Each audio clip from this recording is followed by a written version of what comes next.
स्वागत है आपका पीटीसी न्यूज में। मैं सुमन कश्यप हूं आपके साथ और हाजिर आपके सामने प्रदेश की तमाम बड़ी खबरों को लेकर बुलेटिन की शुरुआत करेंगे, लेकिन पहले नजर डालते हैं हेडलाइंस पर।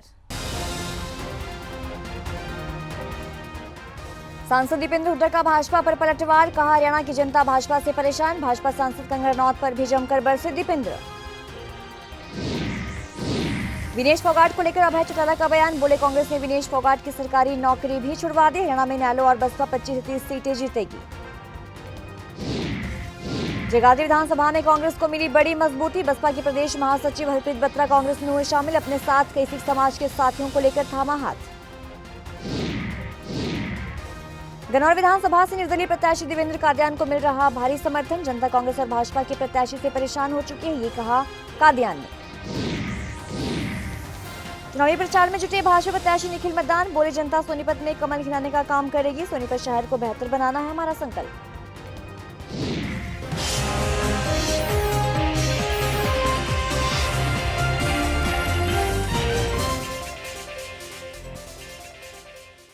और अब खबरें विस्तार से। लोकसभा सांसद दीपेंद्र सिंह हुड्डा ने भाजपा पर पलटवार किया है। उन्होंने कहा है कि भाजपा ने प्रदेश के लोगों को जमकर लूटा है। भाजपा से हरियाणा की जनता जो है वो परेशान हो चुकी है। तो वहीं भाजपा सांसद कंगना रनौत पर भी दीपेंद्र सिंह हुड्डा ने जमकर निशाना साधा। उन्होंने कहा कि कंगना रनौत एक बार फिर से कृषि कानूनों को लागू करने का दावा कर रही हैं।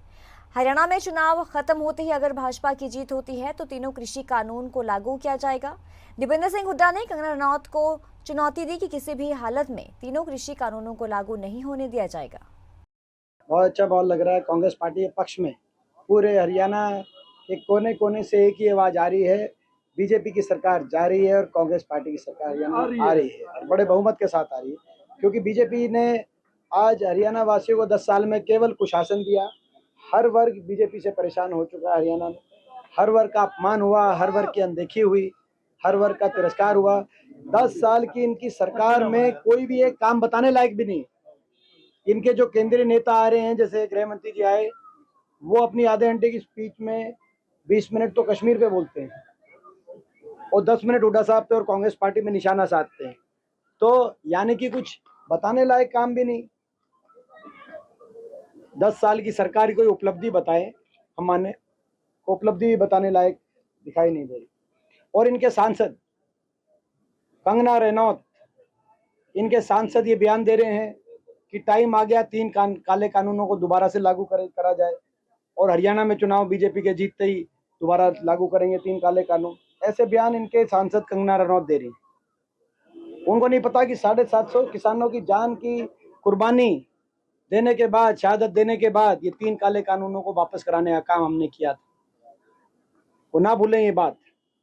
देश के इतिहास में एक ऐसी भी सरकार थी, तानाशाही सरकार, 1 साल तक एक वर्ग को सड़कों पे बिठाने वाली सरकार, 750 किसानों की जान की कुर्बानी लेने वाली वो सरकार। तब जाके ये एमएसपी प्रणाली बची थी, मंडियां बची थी, खेती बची थी हमारे इलाकों की। और उसके बाद अब ये ऐसे एक एमपी आ गई। ये कहाँ से, क्यों ऐसे बयान दे रहे हैं? ये बड़े दुर्भाग्यपूर्ण है। अरविंद केजरीवाल हरियाणा का दौरा कर और उनको हम चुनौती देते हैं, उनको चुनौती देते हैं। लोकसभा में पहले तो हरियाणा से संसद में हम अकेले थे, 15 में से 14 बीजेपी के एमपी थे। अब तो लोकसभा चुनाव में लोगों ने बीजेपी कर दिया हाफ और विधानसभा में बीजेपी कर देगी साफ। हरियाणा में कांग्रेस की बड़ी प्रचंड बहुमत सरकार बनेगी और हम कंगना रनौत और बीजेपी के तमाम एमपीओ को चुनौती देते हैं, हरियाणा की सरकार जब कांग्रेस की बनेगी उसके बाद इन 3 कानूनों को वापस ला के दिखाएं। तो उस पर आप कमेंट लेके भी हमारा टाइम और अपना टाइम, दर्शकों का टाइम क्यों? आपके साथ विधायक खड़े हैं, दूसरी बार चुनाव लड़ रहे हैं, क्या लग रहा है आपको? ये बड़े बहुमत से जीतने जा रहे हैं। शीशपाल जी विधायक बाद में हैं, ये लोगों के सेवक के रूप में जाने जाते हैं। ये एक नौजवान ऐसे हैं, मैं समझता हूँ, जिन पे प्रदेश की नज़र टिकी है, क्योंकि इन्हें अपनी शालीनता से, एक होनहार कार्यशैली के साथ इन्होंने जो अपना स्थान न सिर्फ कालांवाली हल्के के लोगों के दिलों में मगर प्रदेशवासियों के दिलों में भी बनाने का काम किया। इनका बहुत उज्जवल भविष्य है, बड़ी जीत यहाँ से इनको मिलेगी और आने वाले समय में भी मैं आशा करता हूँ कि जो कांग्रेस की सरकार बनेगी उसमें भी इनका एक बहुत बड़ा अहम इनकी भूमिका रहेगी। अभय सिंह चौटाला ने विनेश फोगाट पर निशाना साधा। उन्होंने कहा कि कांग्रेस ने विनेश फोगाट की सरकारी नौकरी भी छुड़वा दी और कुश्ती भी। भूपेंद्र सिंह हुड्डा ने विनेश फोगाट को एक पार्टी की मेंबर बना के रख दिया है। विनेश फोगाट खेल में दंगल में देश का नाम रोशन करती हैं और हरियाणा में इनेलो और बसपा 25 से 30 सीटें जीतेगी। अभय चौटाला ने यह भी कहा कि विनेश फोगाट जुलाना से जो कांग्रेस उम्मीदवार चुनाव लड़ रही हैं, उसको भूपेंद्र सिंह हुड्डा ने विनेश फोगाट को एक पार्टी की मेंबर बना के रख दिया है। शराब घोटाला हुआ, धान घोटाला हुआ, सरकारी दवाइयों की खरीद में कोरोना काल में 480 करोड़ रुपए खा गए और उसके साथ साथ खनन माफिया खड़ा हो गया, भू माफिया खड़ा कर दिया, बच्चों के पेपर लीक करके भी पैसे खा गए। कितने ऐसे घोटाले हैं, अगर सबकी जानकारी दूंगा तो बहुत लंबा समय लग जाएगा। अभी 9 गांव की ओर कार्यक्रम है साथियों, जहां बीजेपी सत्ता से बाहर हो रही है, वहीं कांग्रेस पार्टी भी बुखलाई हुई है। कांग्रेस के पास तो उम्मीदवार भी नहीं है चुनाव लड़ाने के लिए। आपके यहां से कांग्रेस का जो चुनाव लड़ रही है, अगर जुलाना हल्के में कोई उम्मीदवार होता तो वो तो एक इंटरनेशनल खिलाड़ी थी, वो तो पूरे देश की शान थी, जिसको सारे राजनीतिक दलों के लोग बहन बेटी मानकर के आशीर्वाद देते थे। आज उसको कहीं ना कहीं भूपेंद्र सिंह हुड्डा ने एक पार्टी की मेंबर बना करके रख दिया। आने वाले समय में जहां वो कुश्ती में, दंगल में अपना देश का नाम और बड़ा करती, आज उसकी नौकरी भी छुड़वा दी और उसकी कुश्ती भी छुड़वा दी। यमुनानगर की जगाधरी विधानसभा में कांग्रेस को बड़ी मजबूती मिली है। जी हां, खासतौर पर तब जब मायावती हरियाणा में अपनी रैलियां कर रही हैं। तो वहीं बसपा के प्रदेश महासचिव हरप्रीत बत्रा बसपा को अलविदा कहकर कांग्रेस में शामिल हो गए हैं और हरप्रीत बत्रा अपने साथ कई सिख समाज के साथियों को लेकर शामिल हुए। लेकिन बड़ी बात तो ये देखने को मिली कि यहाँ एक तरफ दिल्ली में शिरोमणि गुरुद्वारा प्रबंधक कमेटी कांग्रेस का विरोध कर रही थी, तो हरियाणा में SGPVC के मेंबर बलदेव सिंह कायमपुरी कांग्रेस के समर्थन में आ गया है। उन्होंने कहा कि जाति पाति को बढ़ावा भाजपा दे रही है और वो जगाधरी के इस विधानसभा क्षेत्र से कांग्रेस को अपना समर्थन देते हैं। देखिए, आज सरदार हरप्रीत सिंह बत्रा जी मेरे बराबर में बैठे हैं। ये बहुजन समाज पार्टी के स्टेट के जनरल सेक्रेटरी, ये हमारे साथ शामिल हुए अपने सभी साथियों के साथ। इनके और साथी दर्शन जी हुए हैं, दर्शन सिंह जी बैठे हैं, ये भी साथ शामिल हुए, और इनके साथ कई साथी जो ऑफिस बेरर थे बहुजन समाज पार्टी के। कुछ SGPC की तरफ से समर्थन मिला? देखिए, सभी सिख समाज के जो इस इलाके के जाने पहचाने चेहरे हैं, वो सारे यहाँ मौजूद थे और उन्होंने अपना समर्थन, जो जितने भी साथी थे उन्होंने सब ने मिलकर अपना समर्थन यहाँ जगाधरी हल्के में मेरे को यानी कांग्रेस उम्मीदवार को उन्होंने सपोर्ट किया। तो गन्नौर विधानसभा क्षेत्र से निर्दलीय प्रत्याशी देवेंद्र कादियान ने कहा कि मुझे हल्के से जनता का अपार स्नेह और आशीर्वाद मिल रहा है, जन समर्थन भी मिल रहा है और जन समर्थन की शक्ति ये दर्शाती है कि जनता कांग्रेस और भाजपा के प्रत्याशी से परेशान हो चुकी है। आपके हकों की लड़ाई वे पूर्ण रूप से विधानसभा में लड़ेंगे और रोजगार, शिक्षा, स्वास्थ्य, विकास में बढ़ोतरी करवाना उनकी प्राथमिकता रहेगी।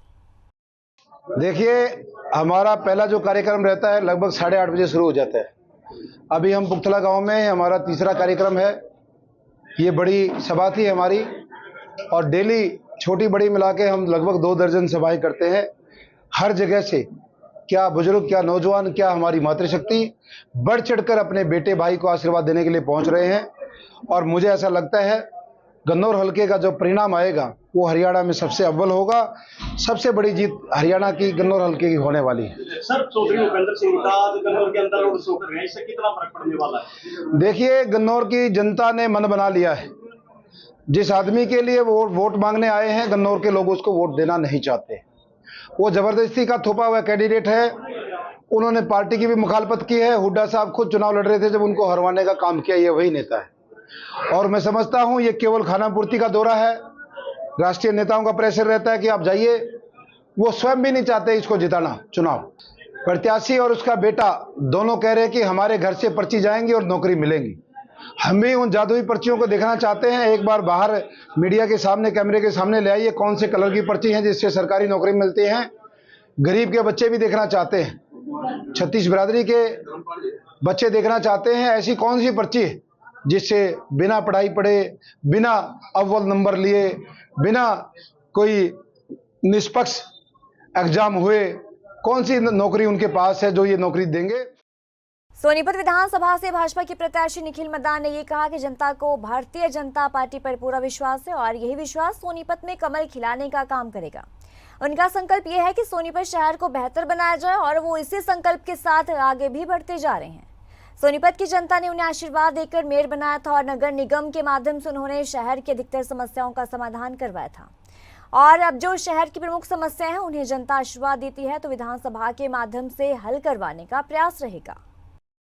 हरियाणा विधानसभा चुनावों को लेकर सभी राजनीतिक पार्टियों और निर्दलीय उम्मीदवार अपना अपना चुनावी प्रचार कर रहे हैं। तो वहीं महम सीट की बात की जाए तो इतिहास में अब तक किसी भी महिला ने चुनाव नहीं लड़ा है और ना ही कोई महिला विधायक बनी है। महम चौबीसी का इतिहास देश और विश्व भर में अपने खाप पंचायतों के फैसलों को लेकर प्रसिद्ध रहा है। तो महम चौधराहट का प्रतीक है और महम की हरियाणा की चौधर का लोहा जो है वो माना जाता है। इस बार सभी उम्मीदवारों को टक्कर देने के लिए महम चौबीसी 8 गांव की पंचायत ने पंचायती उम्मीदवार के तौर पर राधा अलावत को चुनावी मैदान में उतारा है। राधा अलावत को गांव-गांव में भारी जन समर्थन मिल रहा है। राधा अलावत ने गांव सैमान, खरक, जाटान, बहु, अकबरपुर गांव और महम में अपना तूफानी चुनावी प्रचार किया। सारे ही हैं, मेरे को लगता है कि मेरे को मिला के 19 हैं। महिला एक बैलेट पेपर उठा के देख लो, ये तो ऑन रिकॉर्ड की बात है। और सही मायने में इस बार हर वर्ग ने, हर एज ग्रुप ने एक बीड़ा उठा रखे। जोश है इसके अंदर। इतना तो इंसान साइकोलॉजी पढ़ता है कि हर आदमी के अंदर इतना जोश क्यों है, क्योंकि पिछले 10 साल से तो सरकार में साथ जानी है और पिछले और 10 साल उठा के देखें तो इन लोगों के साथ कोई ऐसा अच्छा व्यवहार नहीं हुआ। गरीब आदमी को गरीब ही रखा जाता था, उनसे दिहाड़ी मजदूरी करवाई जाती थी, उनके लिए उठाव के लिए, जिंदगी सुंदर होने के लिए इनके लिए कोई विशेष कार्य नहीं किया गया। तो मैं कल 2-3 गांव में गई थी, वहाँ पे जैसे आप देख रहे हो टी शर्ट पहने युवा बच्चे हैं, अलग अलग गांव में बहुत सी युवा टीमें बनी हुई है। तो मुझे कहा कि मैडम हम आपके साथ रहना चाहते हैं। तो मैंने ऐसे सवाल किया, आप क्यों चाहते हो? कहते जब से पैदा हुए हैं हमने अपने बाप और दादा के सिर्फ हाथ ही देखा है। इस बार हमने अपने माँ बाप को समझाया और बोला आपने जो किया इस बार हम वो नहीं करेंगे, हम राधा अलावत जी के साथ हैं। जी मैं बहुत दिन से यही कहना चाह रही हूँ और ये बात मैंने अपनी तरफ से नहीं बोली, ये जनता की आवाज़ है जो मेरे माध्यम से मैं मीडिया को बताना चाहती हूँ। हर व्यक्ति सोचता है अब मैं गलती बोलूँगी तो शायद जनता को लगेगा गलत बात है, लेकिन हर व्यक्ति महसूस कर रहा है कि जो पिछली बार एक कलानौर हल्के से भाई आया और हमारी पगड़ी पहन कर MLA बन के चंडीगढ़ चला गया, जो वो हिम्मत हुई उसकी, तो बीजेपी को भी एक लगा कि महम हल्के को क्या है, किसी को भी भेज दो। कलोई हल्के का एक दीपक हुड्डा भेज दिया बीजेपी ने। अब ये एक्सेप्टेंस नहीं है, हर व्यक्ति चाहता है कि कोई भी हो लेकिन हमारे हल्के का होना चाहिए, हमारी विधानसभा का बेटा, हमारी विधानसभा की बहन हो, हमारी विधानसभा की कोई बहू हो, उसी के साथ हम रहेंगे। करनाल के घरौंदा में भाजपा नेता अशोक तंवर पहुंचे। उन्होंने कहा कि पूरे हरियाणा में जो है वो जोश है, तीसरी बार हरियाणा में भाजपा की सरकार बनने जा रही है तो वो सरकार और तेजी के साथ विकास करेगी।